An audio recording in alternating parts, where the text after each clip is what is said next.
नहमदुहु व नसल्ली अला रसूलिल करीम। कुरान मजीद में इरशाद रब्बानी व यसअलूनका अनिर रूह कुल रूह मिन अम्रि रब्बी, और तुमसे वो रूह के मुतालिक पूछते, तुम फरमा रूह मेरे रब के हुक्म से एक चीज़ है। तो इस हवाले से तिरमिज़ी शरीफ में इस आयत मुबारका का शान नज़ूल लिखा हुआ है कि कुरैश ने यहूदियों से कहा कि हमें कोई ऐसी चीज़ बताओ जो हम नबी करीम अलैहिस्सलाम से पूछे। तो यहूदियों ने कहा तुम रूह के मुतालिक पूछो, तो उस वक्त ये आयत मुबारका नाजिल हुई।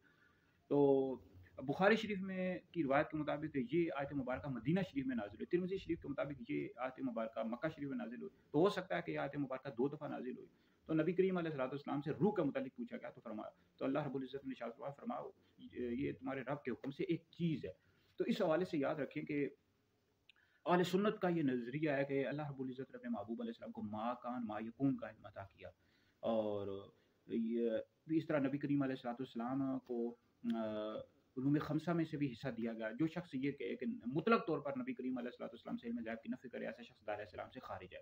इस तरह उलूम खमसा में से बाज़ का इनकार करे तो ऐसा शख्स भी गुमराह बदीन और अहले सुन्नत से खारिज है। ठीक है जी। तो ये बात ज़रूरियात दीन में से अंबिया अलैहिस्सलाम से अगर कोई मुतलक तौर पर इल्म ग़ैब की नफ़ी करता है तो ऐसा शख्स दार इस्लाम से खारिज है। तो बाकी अहले सुन्नत का ये नज़रिया है, जैसे उम्दतुल क़ारी में मौजूद है, रूहुल बयान में मौजूद है, दीगर तफासीर में, अहादीस की किताबों में भी आया है कि, और कुरान मजीद की कई आयात से साबित है, और नबी करीम अलैहिस्सलाम के बेशुमार अहादीस हैं कि अल्लाह रब्बुल इज़्ज़त ने अपने महबूब अलैहिस्सलाम को इल्म ग़ैब अता किया है। जो शख्स मुतलक तौर पर इल्म ग़ैब की नफ़ी करता है ऐसा शख्स दार इस्लाम से खारिज है।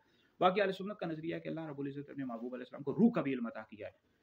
उम्दतुल कारी आप पढ़ लें, रूहुल बयान पढ़ लें, रूह का भी इल्म दिया गया। इस तरह क़यामत का भी इल्म दिया गया। नबी करीम अलैहिस्सलाम ने बताया कि क़यामत जुमा के रोज़ आएगी, यह हदीस की किताबों में मिलता है। तो बाकी ये अल्लाह के राज़ों में से एक राज़ है, यानी छुपाने का इल्म दिया गया कि रूह के मुतालिक भी आप अलैहिस्सलाम ने लोगों को नहीं बताया, और इस तरह क़यामत के मुतालिक किस सदी में आएगी। तो ये अल्लाह के राज़ों में से एक राज़ है। लेकिन ये इल्म अल्लाह रब्बुल इज़्ज़त ने महबूब अलैहिस्सलाम को अता किया। व अल्लमनाका मा लम तकुन ताअलम, ऐ महबूब हमने आपको सब कुछ सिखा दिया जो आप नहीं जानते थे। बहरहाल अगर कोई शख्स रूह का कहता है कि नबी करीम अलैहिस्सलाम को इल्म नहीं दिया गया या क़यामत का इल्म नहीं दिया गया, तो ऐसा शख्स गुमराह बद्दीन नहीं है, ना ही अहले सुन्नत से खारिज है। ठीक है। लेकिन अहले सुन्नत का ये नज़रिया है कि अल्लाह रब्बुल इज़्ज़त ने अपने महबूब अलैहिस्सलाम को रूह का भी इल्म दिया कि रूह क्या चीज़ है। ये भी आप अलैहिस्सलाम को पता था, लेकिन छुपाने का हुक्म दिया गया। इस तरह क़यामत का भी इल्म नबी करीम अलैहिस्सलाम को दिया गया। तो बहरहाल ये वीडियो सुने, दीगर लोगों तक पहुँचाएँ, ये आप लोगों के लिए बहुत बड़ा सदका जारिया है।